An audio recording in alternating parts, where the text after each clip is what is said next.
আসসালামু আলাইকুম, সবাইকে স্বাগতম। আমি ডাক্তার মোহাম্মদ মহিবুর রহমান, সহকারী অধ্যাপক অর্থোপেডিক্স।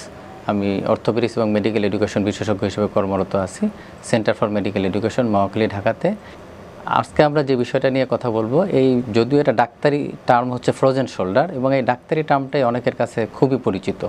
ফ্রোজেন শোল্ডার অর্থ হচ্ছে যে আমাদের কোনো একটা শোল্ডার জয়েন্ট স্টিফ হয়ে যায়, শক্ত হয়ে যায়। আপনি যখন নাড়াতে যান দেখবেন হঠাৎ করে তীব্র ব্যথা হচ্ছে, রাতে আপনি ব্যথার জন্য ঘুমাতে পারেন না। সাধারণত দুটো শোল্ডার জয়েন্টে একসাথে হয় না, একটা শোল্ডার জয়েন্টে একসাথে হয়।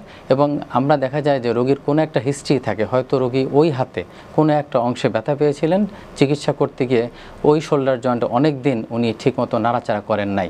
পরবর্তীতে যখন তার অন্য জায়গার ব্যথাটা ঠিক হয়ে যায়, দেখা যায় তার শোল্ডার জয়েন্ট স্টিফ বা শক্ত হয়ে গেছে। এছাড়াও যাদের ডায়াবেটিসে ভুগতেছেন, ডায়াবেটিস কন্ট্রোলে রাখতেছেন না, যারা থাইরয়েড জনিত প্রবলেমে ভুগতেছেন, কন্ট্রোলে রাখতে পারতেছেন না, তাদেরও এই ফ্রোজেন শোল্ডার জনিত প্রবলেম বেশি হয়। ফ্রোজেন শোল্ডারের রোগী যখন আমাদের কাছে আসে, আমরা হয়তো একটা এক্সরে করি এবং কোনো অন্যান্য কোনো সমস্যা আছে কিনা, যেমন ডায়াবেটিস, থাইরয়েড প্রবলেম, কোনো বাতজনিত প্রবলেম, সেক্ষেত্রে আমরা হয়তো সামান্য কিছু ইনভেস্টিগেশন করে রোগটা আমরা নির্ণয় করার চেষ্টা করি।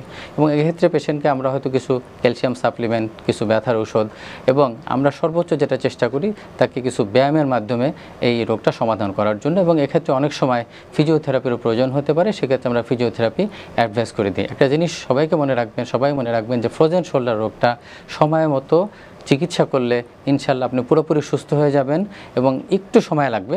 ফ্রোজেন শোল্ডার রোগের চিকিৎসাতে খুব দ্রুত সুস্থ হওয়া যায় না, একটু সময় লাগে। এই ব্যাপারটা সবাইকে ধৈর্য ধরতে হবে।